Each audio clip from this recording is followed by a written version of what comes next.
Good afternoon and welcome. This is Costume Weathering 101 or 201 or whatever university-like designation you want to give to it. I am Chris Talbott with the 501st Legion and Rebel Legion. And apparently I am the guy who was silly enough to sign up for all of these panels.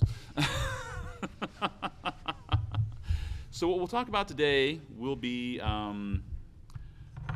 more of costume weathering. We talked a little bit about hard part weathering or prop weathering in yesterday's panels, yesterday's panel on the topic, and so we talked a little bit about using wash and dry brush techniques to enhance the look of items that are more solid, made out of plastic or metal or things like that. Today we'll be talking about things that are a little more soft parts, as it were. Things like leather, things like fabric. So we will start with kind of the continuation of our Jawa experience for the weekend by talking about weathering a leather bandolier. So one of the things I like to do with especially like a bandolier or other sorts of soft parts that are supposed to be in a sandy environment, is I'll create a wash out of wood glue, and I think probably I haven't pierced the top on that, so I'll just go ahead and pour a dollop in. Doesn't take a lot, and that's for its adhesive properties mostly. And then I will add a little bit of this is called desert sand, oddly enough, and actually I'm showing you a camera you can't see because the QR code is up. I'll put the QR code up again later if you wanted a chance to get to it and didn't get a chance so far. So desert sand is the color I'm going to be using here. And wood glue work better for this than other types? Wood glue is what I happen to have in my shop. You could use white glue. You could use, I would not use anything like a super glue or even like any 6000. I would use something that is more like an Elmer's product. So wood glue, white glue. I wouldn't necessarily even use like the blue school glue because I think the blue is going to give you too much color.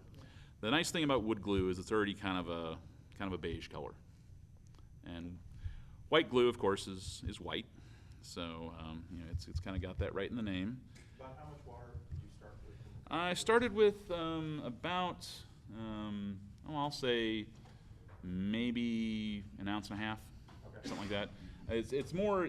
I've never taken the measurements, and that's on me. That's a terrible habit of mine to not really measure things. I just do them until they look right to me. And so in this case, what we're looking for is a very, very dilute mixture.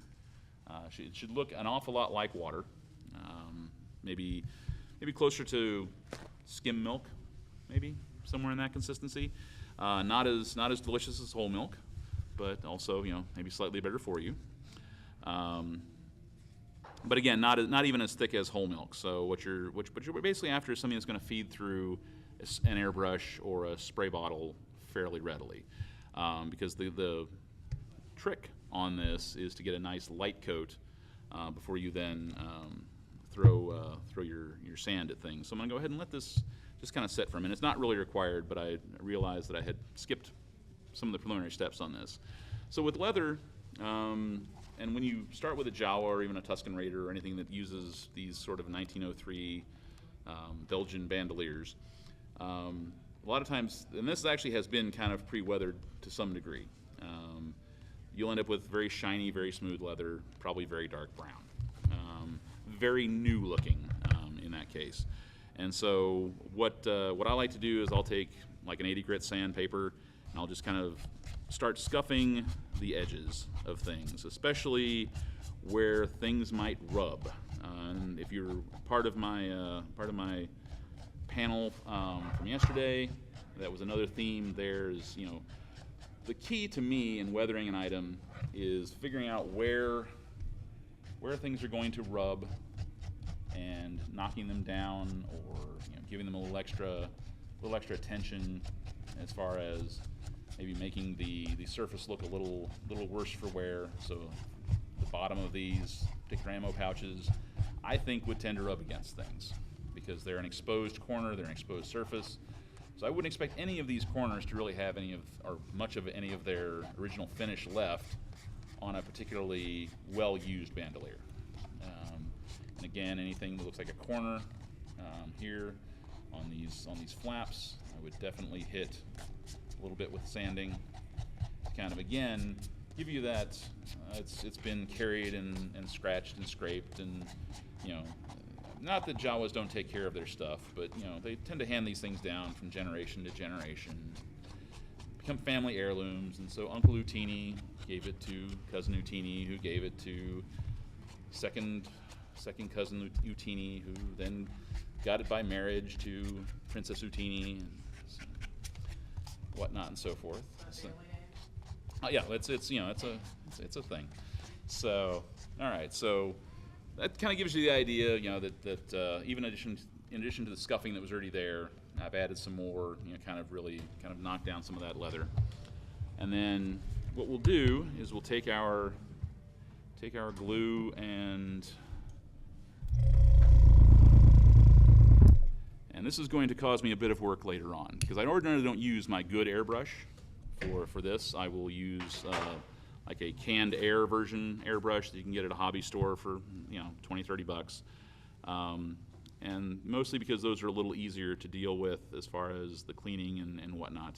But in this case, we go to war with what we have, and so what we have is this. And I will clean it later, and it'll all be fine, and I'll only have myself to blame anyway. So, all right, so we'll move these out of the way. Thank you, sweetheart. And we'll go ahead, just so they don't get all covered in schmutz. All right, so then basically the act I do here is, I'll essentially kind of spray the mixture all over the bandolier, getting especially corners, especially crannies, things like that.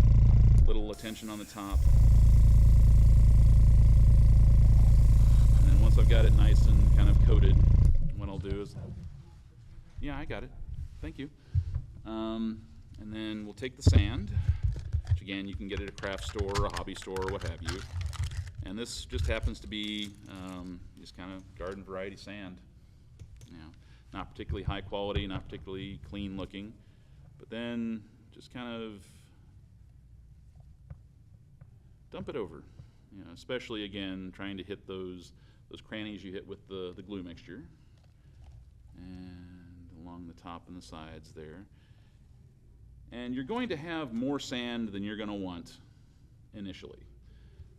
We'll come back after we talk about some other things and do the rest of this, but for now, this is the part we started with, which is again applying the kind of the glue mixture.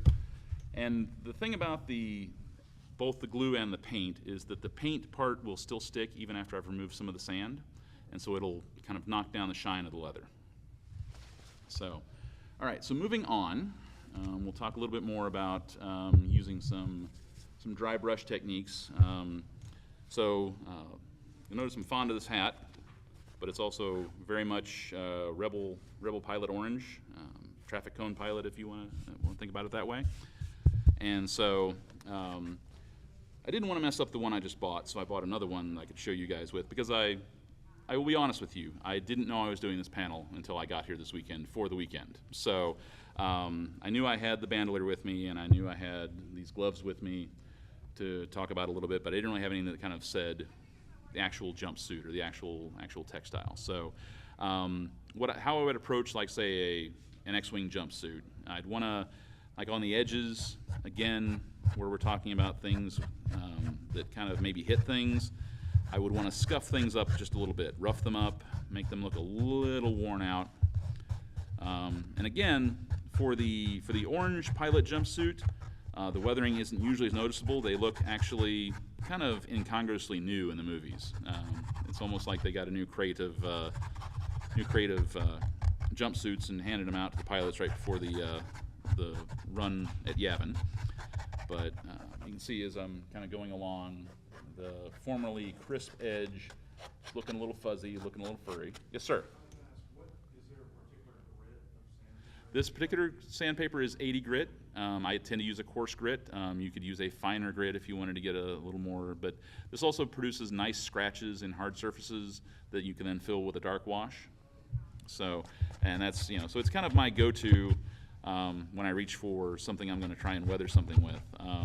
It kind of comes down to personal preference. You could use a coarser grit, you could use a finer grit, but so in this case, I've gone ahead and roughed up my surface, and then I will take some of my acrylic, and let's see, let's go with a nice black, just a little bit. And if you were in the previous panel, I've solved my lid problem on the black, so yay me. Add a little gray, and even just a little bit of this tan. And again, what we're going for is kind of that dirty color that I did as a wash in the prior panel. But as we mix those, and there's about equal parts of those at this point, as I mix it up, it's going to become very black and kind of gray, and I may not be very happy with that, and so I may throw in a little more of the tan to kind of lighten things up. And it really just comes down to whatever color you think the dirt you're trying to apply should be. So it's very much a visual sort of thing. I do it by feel, and there's really no wrong recipe. There's no wrong answer to it. It's whatever speaks to you and what you like to see on something. I tend to like to go for, we've already lightened it up quite a bit there by adding some more of that tan. And so that kind of ends up with a, kind of a medium dirt color, honestly. And so we have our paint to work with, and then what we'll do is, again, just the same kind of dry brush technique we used on the hard parts. We'll just use it on the soft parts judiciously in various places to kind of enhance the look of things. And so I'll give myself some rinse water here, just to make sure we're all working. A little more than that. And I'll be honest with you, in my shop I would not have a squeeze bottle. I would just, run into the house and fill a cup with water. So, nothing fancy about that. So again, we'll take a little paint on the brush. We'll kind of get most of it off on the paper towel. In this case, what I'm going to do is take these seams along the hat here, and I'll just kind of work over them a little bit. And this is a technique I used when I weathered my Blue Squadron pilot suit, which is a petroleum blue nylon is how it starts off life. And it has a nice orange stitching to it, a very bright orange stitching, which is completely incongruous to the weathered look that you see in the film. And so one of the first things to do is kind of knock down the shininess of that orange and just kind of simulate the accumulation of dirt in the seams along a flight suit that is used and maybe not laundered as often as it maybe quite possibly should be. So, but again, as you kind of work your way around the various seams, again, making sure to kind of knock really most of the paint off the brush. It seems wasteful, but this particular paint is like 98 cents a bottle, and I don't think I've used a whole bottle before it dried up on me anyway. So, it's not like you're out a lot of cash for leaving a lot of the paint on the paper towel. So,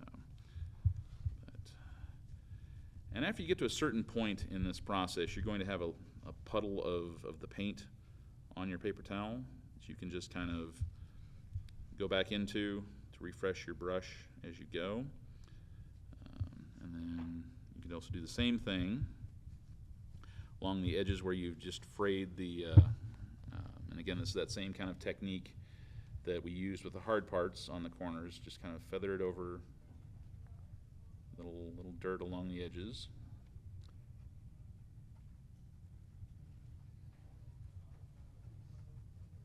And again, that gives you a little griminess, a little on the edge of the hat itself, or the item you're dealing with. And so in this case, maybe the cuffs of your flight suit, or the seam for where the zipper or the fastener closes the flight suit for you. Anything gets handled quite a lot. You might think about applying this kind of weathering to kind of illustrate that that gets dirtier than other parts. One thing I've also done, and it's a different kind of wash, so we'll go ahead and kind of mix that up, is we'll start again with a little water.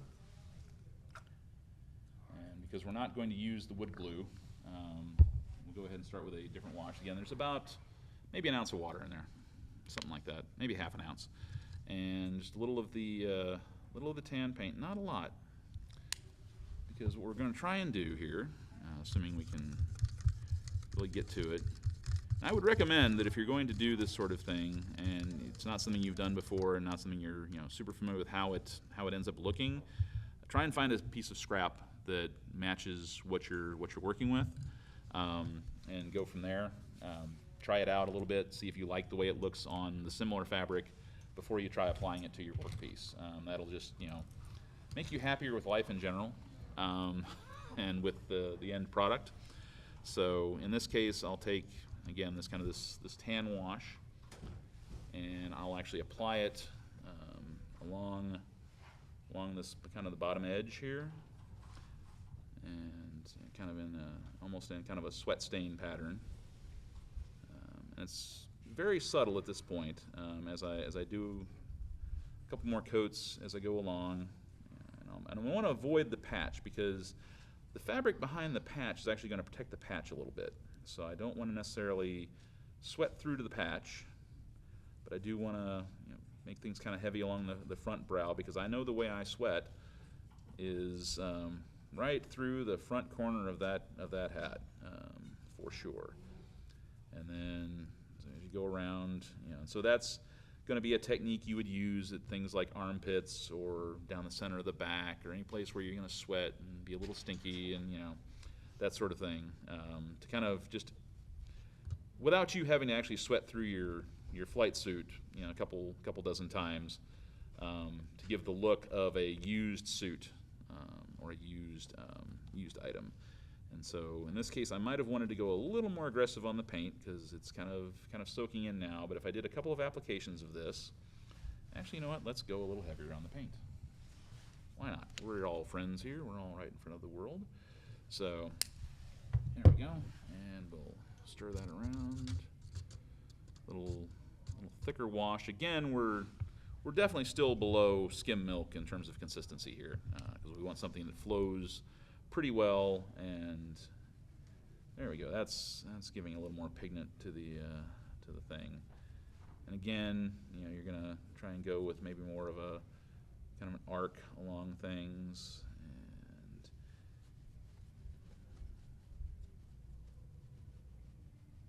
kind of smooth it so it kind of looks organic, like it's a sweat stain that is spread rather than and then kind of dried up little bits of salt and all that, as you go. So there we are. And so again, you end up with that kind of that slight discoloration that says, I've used this hat a lot. And then the work along the brim again kind of indicates that I've used my hands a couple times to take it on and off my head. If there's one particular grip you use, and this is a technique I've used on helmets, but it would work for hats, or like there's a particular part of the flight suit you would touch a lot, like say the top collar or something.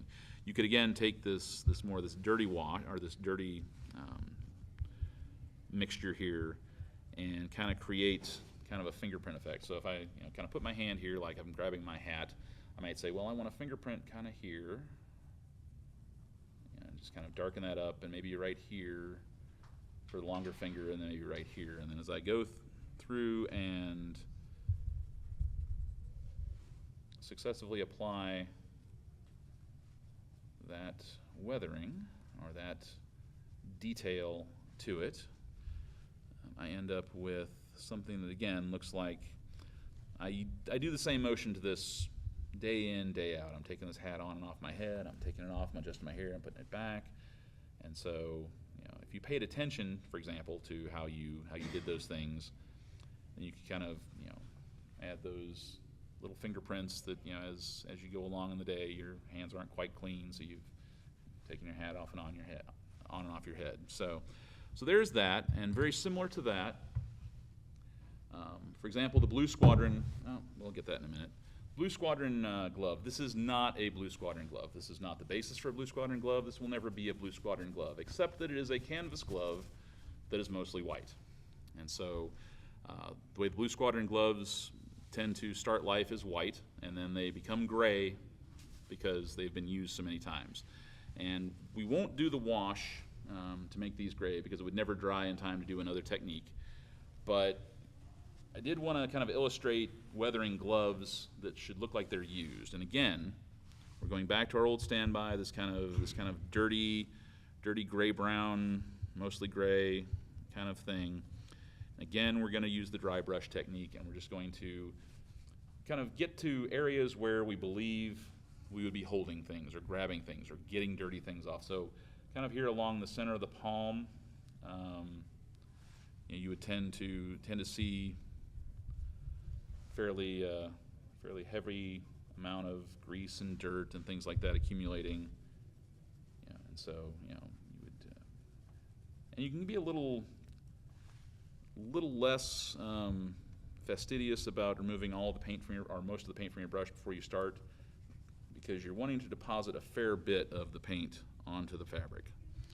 And so again, as you work it in, as you work it through, you're just basically creating those stains, and as you work in a kind of a random circular-ish pattern as you go by, you're kind of covering up the previous brush marks, and you're creating that kind of look of, hey, that's along the palm of the, maybe not along the curve of the, because again, the part where the tool is going to hit is going to be right about there. Fingerprints the same way. If you tend to pick up greasy parts, you'll want the fingertips to kind of show some dirt and some wear. And if you think about maybe the things you use, and that's something I didn't touch on in the hard part, weathering yesterday, but one of the things that thank you. One of the things that to consider is, like, when you look at something that's been used, or like switches that are touched, like if you're, say, trying to weather, say, a pilot chest box, and you got those buttons, you don't necessarily want to weather the whole button. You want there to be a little divot in the button that's clean, because that's where the fingers keep touching it. Look at your keyboard sometime, and look at where the dirt accrues on the edges of your keys, but the center of your keys are nice and shiny and plastic. You've probably worn off the letters, but it's nice and shiny. And so that's the same sort of thing you want to do to apply the realism to the sort of buttons that you're going to use on a costume. Is, again, if it's a button that's used frequently, the dirt is going to accumulate in the places you are not touching, and the parts that you are touching are going to tend to stay clean. It's like the bronze nose of a statue. Everybody touches the nose for luck. The nose is really bright and shiny because everyone keeps rubbing the patina off of it.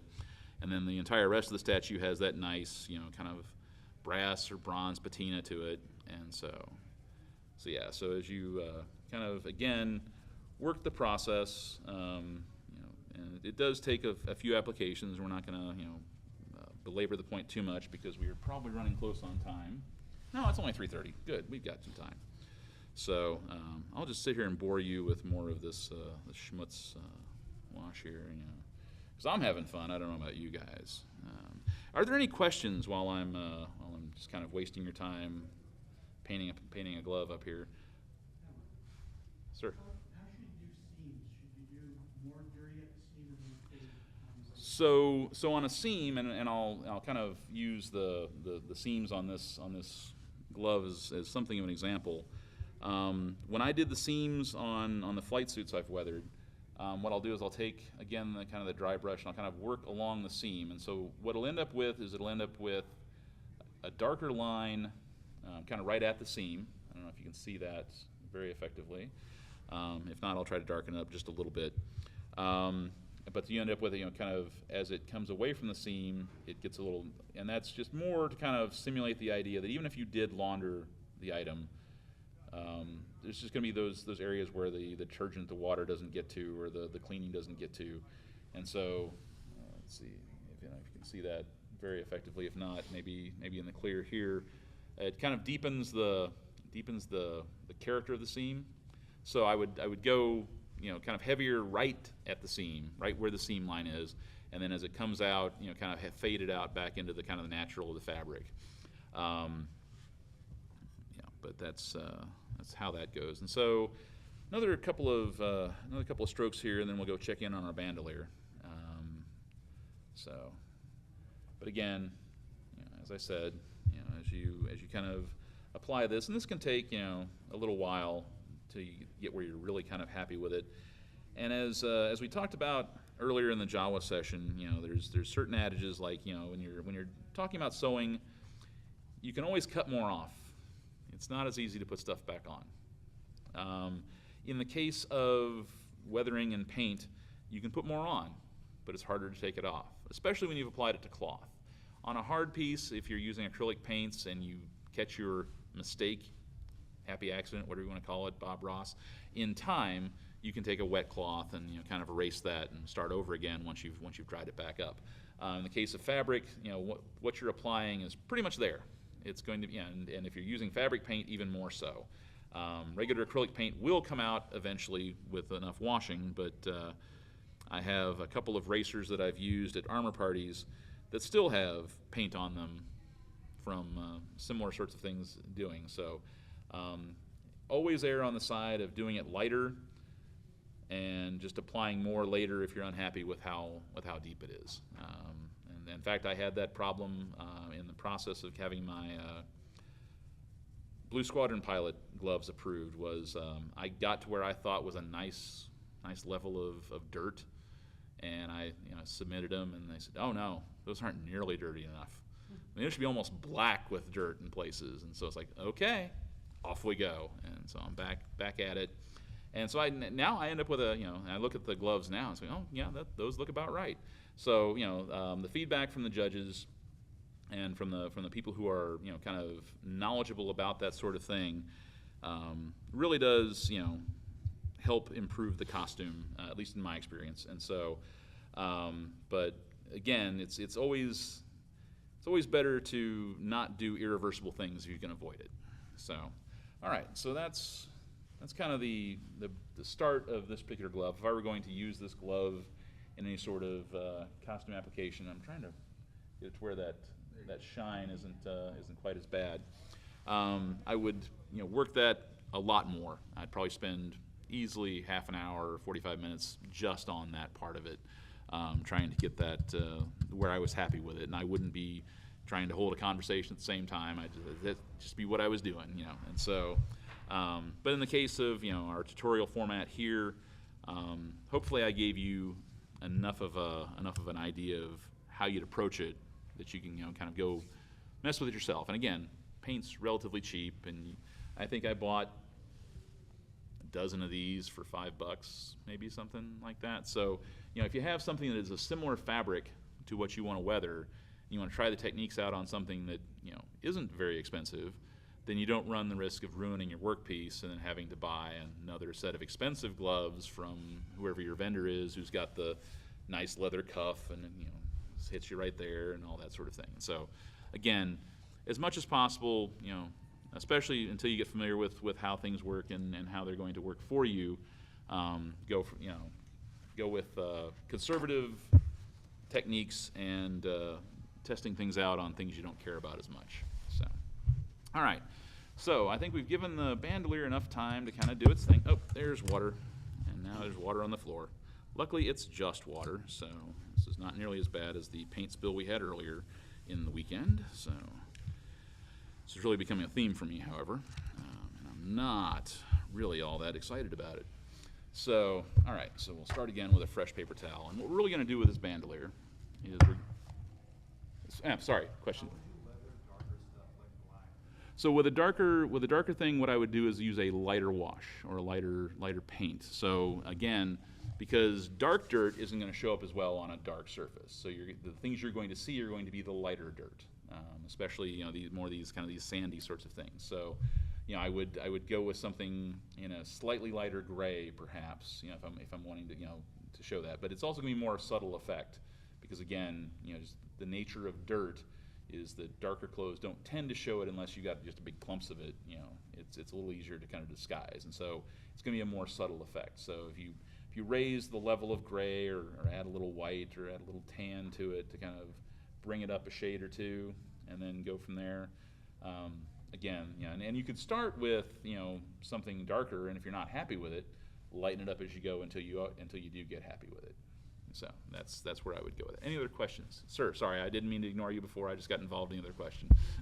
Without denting it, how would you weather, for example, a button made out of PLA? Which item made out of PLA? PLA. What are we making out of PLA? Sorry. Button. A button? On a Mandalorian gauntlet. On a Mandalorian gauntlet. And so you're wanting to weather it without denting it. Yeah. Okay, so what kind of weathering are you wanting to try to apply to it? Just have it look old? Yeah. So one thing you could do is you could actually put the entire glove into a box with some small like nuts or screws or parts. Just kind of shake it up a little bit.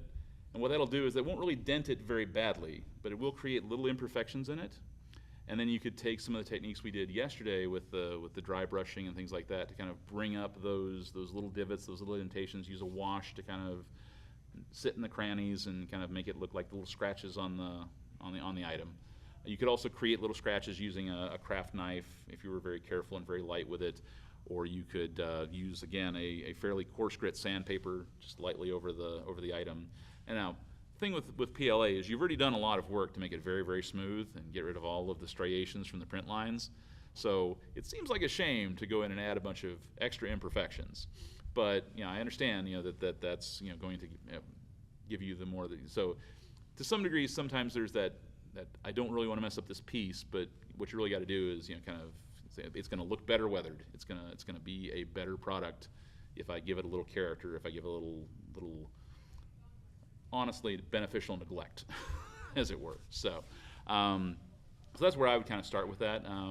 We can, you know, it's again, I would take a piece of PLA that you don't really care about, a print you didn't, and just try things out and see if you like the way they look on that, and then try to apply the same technique to the costume part. You know, again, it's more just, for me, it's about trial and error. It's about figuring out things that go, and at best, what I'm hoping to do is give you some things you can add to your toolkit for trying things out, and learning by experience. And because, you know, nobody knew anything when they were born, and everyone's learned everything they know, one way or the other. Someone's taught them, they've figured it out. Hopefully I can give you some information to start with, and then you can go off and do your own experimentation and see what works best for your costuming. So, any other questions real quick?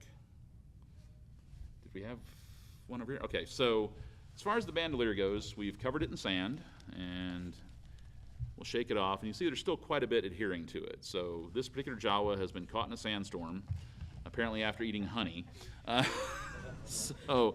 But what we're going to do is we're going to take our paper towel, and we're just going to lightly kind of brush off a lot of the surface sand as we go. And so, you know, the places where the bandolier is kind of tucked under itself, we're going to go ahead and, we're not going to hit those super hard just yet.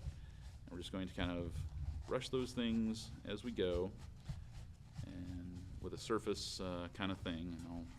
So let me do this. Let me stand up and I'll work backwards, as it were, to kind of show kind of the motion I'm using on the brushing. Again, getting into the big valleys and the big crannies, but I'm not really working them super hard. I'm not trying to clean the bandolier very effectively. And so as we go, we got, you know, and this is again going to be another of those personal preference things. If you want to kind of have it look like, you know, this particular Jawa has never in life ever shaken out his bandolier, you may leave a little more of the sand hanging around. If you want to represent yourself as a Jawa or a bandolier wearer who is very fastidious about his bandolier, you can certainly take off almost all of the sand, but in the end, what you kind of end up with, and I'll even, you know, kind of just on those major parts of the straps there, just kind of get a little corner of the paper towel through there. And again, so what you end up with is definitely more weathered than it started. And so, and this will then, as the, this will not fit me, so I'm going to try and put it on myself. But, as the glue really dries and sets, that sand will stick there. And if you lose a little, well, that's just the way life goes. If you find that you've lost enough, you could do the same treatment over again. But you'll also notice that, especially in these areas right here, what used to be a much darker brown has kind of lightened up a little bit due to the paint still remaining there. And so it looks more like old leather, which tends to fade as the stain and the dye ages over the years. And so you end up with a much older looking bandolier than we started with today. So, yes, sir. Would you apply the same principle to Chelsea boots? You could. Again, especially if you were looking to kind of work around the where the sole and the upper meat, that would be a great place to do this sort of technique. Especially in Chelsea boots, that little U with the elastic, right in that curve area there would be a great place for this sort of thing. Especially if you're looking to do like a sandy, I'm guessing, probably. Short trooper. Okay, same deal, just different colored Chelsea boot. So yeah.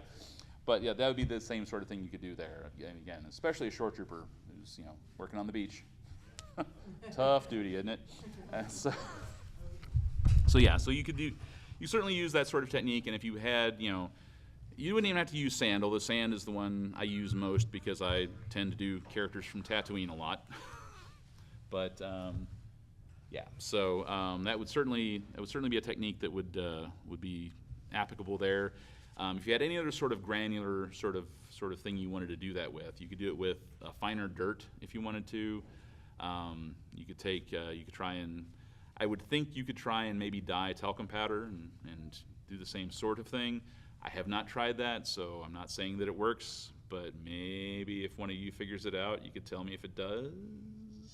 Anyway, so I'm just trying to put ideas in your head. So yeah, that's one way to go with that. And like I said, this is just the magic on this is the wood glue, which provides the adhesive, and the paint, which provides the dulling, and then the sand itself, which does all the heavy lifting and looks great in crannies and nooks and things like that. So, other questions? All right. Is there any part of this you'd like me to hit more heavily? I mean, we are about 20 minutes ahead of time, which is completely unusual for every other of my panels. So I'm not quite sure what to do with myself. We do have a giveaway, so we can certainly work with that. Sir, yes? With the gloves, where do you find gloves like those online?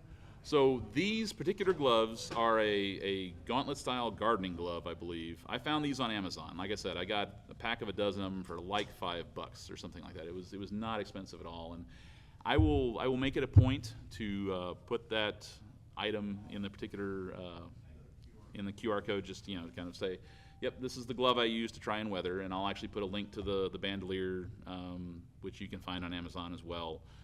The hat, you're going to have to go to the particular vendor I bought the hat from, but I'm assuming you're going to be weathering a flight suit, not a hat, but still.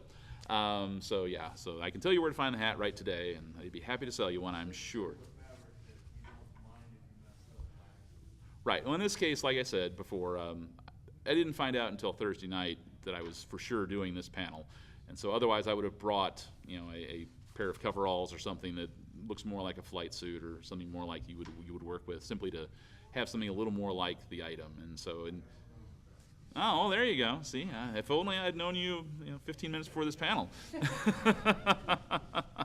So yeah, but like I said, I'll make it a point to, like I said, everything that I ended up using in all of these, I'll shoot a link to, just in case it's something you're interested in trying to do something. Now, obviously, I don't know any costumes that this would directly work with. You could do it for a Tuscan, actually, because the Tuscan glove is actually a gardening style glove. Now, you will have done arm wraps for the Tuscan, so having this gauntlet kind of cuff to it doesn't really help you much, but it doesn't really hurt you much either. So yeah, it could certainly work in that regard. It would not be something that I think would be very easily applicable to like a pilot, because I don't think A, the gauntlet is long enough, and B, it's not leather. So, you know, but you could say, for example, go to Harbor Freight and pick up welding sleeves or whatever that are, and you know, attach them to the glove. However if you have the sewing skill for that, I've seen that hack done as well. But and of course, then there's this nice conspicuous red line around here that probably wouldn't match any sort of costume standard you've seen. So, but yeah, so these were mostly just because they were canvas gloves and they had a nice texture to them and would take the paint pretty well. So, question, sir? Yes.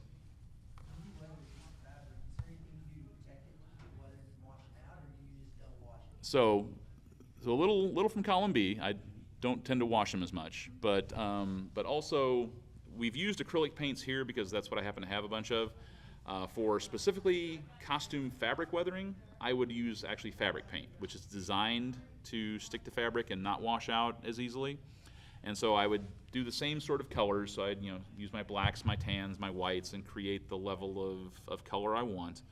And then I would apply that. And that is in fact what I used when I weathered my pilot costume. Was I actually used fabric paint versions of these colors and did that. And that has actually held up pretty well. Now I have maybe fully laundered the pilot suit once. And so it did stick around, but most of the time I'll do the isopropyl alcohol trick, or the getting it good and aired out and killing the bacteria sort of thing so it doesn't stink, and being nylon, it takes to that pretty easily, and so it doesn't really provide a lot of places for things to grow as much as say canvas might or things like that. So it's it's one of those things that. And I think if you were in the Q&A we did with all the clubs, with the Mandalorian sitting about here, he was talking about his weathering on his soft parts of his Mandalorian outfit, and had talked about using paint, and he specifically talked about using acrylics to do the weathering on that. I think he said that he was never doing that again. Maybe he was definitely never doing something again, but also that the hole punching on the leatherwork, yeah, but he also mentioned that he doesn't want to launder that particular part, specifically because he doesn't want the weathering to come out. I believe he was particularly proud of the weathering, and therefore didn't want it to get messed up by actual laundering. Now I feel like if you were very careful about it and used either a hand wash sort of thing and hand dry, you could reduce that, but you probably end up in a situation where you're still going to have to reapply weathering after the fact, just after a laundering thing. Yes, sir.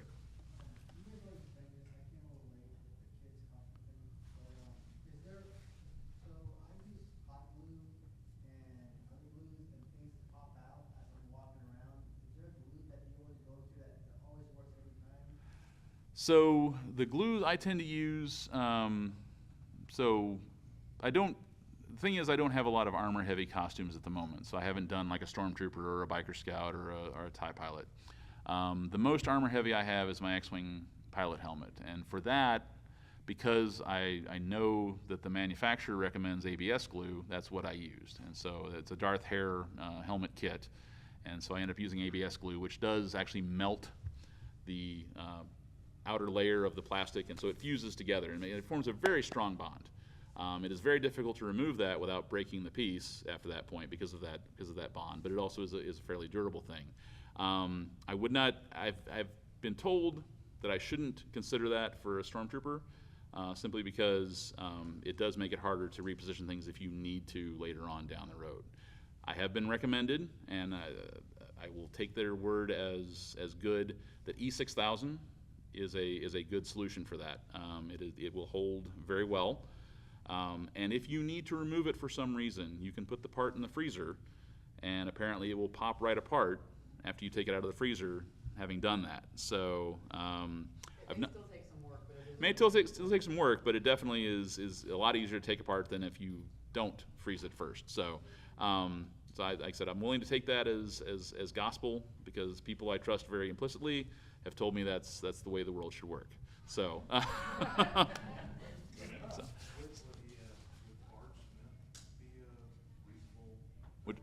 Would who? Barge, it's kind of like a rubber cement whenever it finds. I don't have any specific experience with that, so I can't really recommend or disrecommend it. I would say that again, you know, as I talked about before, doing a test fit and then, you know, trying to break it apart, you know, subject it to the sort of stresses that are going to pop apart a piece of armor and see if it does. You know, that'd be the only way I'd know how to find out. I've used it for like other projects where it bonds well enough, but because it's partially rubber, it has a flex. A little give to it, okay. aspect to it before it gave you. And I think E6000 has that same quality. I've used barge for building scout boots, and that has worked. But if you're doing like hard ADS armor, E6000 is the way to go unless you want that permanent protection, the ADS. Right. You know, E6000 comes in both clear and white, so make sure you. And black. And black. Oh, and I black. got it. Okay. Yeah, and in fact, I haven't seen that. so fun fact, back to the hard part weathering we did yesterday, if you have a part that you want to look particularly oily and particularly dirty, like it's leaking oil maybe a little bit, you can take a little black E6000 around the seam, let it dribble just a little bit, and when it dries, it'll still dry glossy, so it'll look like fresh oil kind of accumulating around that. And if you wanted to make it look like old oil, you could add a little, you know, schmutz wash to it to kind of darken it up just slightly, make it look like dirty oil. So yeah, I mean, I've done that in the past, actually on my chest box for my pilot. I just the tiniest little bit around the hose where it connects to the chest box to give it kind of that little extra character. So, yeah. All right, other questions? Yeah, Does the 6000 work well on PLA? I believe it should. Yes, yeah. It works well on a lot of things, especially plastics, as I'm given to understand. I've used E6000 a lot. If I'm putting together smaller things, I'll use 2-part epoxy a lot of times because it'll grab and cure quickly, especially the JB Quick that I use. But I wouldn't necessarily use it to put together armor. I'm usually putting together smaller parts, things like a Gonktoroid or things like, you know, a Jawa face or something like that. And so the conventional wisdom is E6000 is king as far as armor. It does have a 24-hour cure time, which if you're in a hurry or you have something breaking in an event, that makes it an issue. But being able to reposition something help when you're initially building a costume is a game changer. Right. So I will say that I've heard of the technique of using the E6000 as your main bond, and then using some super glue as almost like a clamp. To you clamp it in place with the super glue, let the super glue dry quickly, and then that gives the E6000 time to cure in place and give you the much stronger bond. Because super glue will tend to pop apart. You know, I mean that's, you know, but with the E6000. That's going to give you that seam you're looking for, I believe. So with that, any last question? If not, we'll get to the giveaway while I kind of tidy up a little bit in preparation for Phil's fiberglass family. So.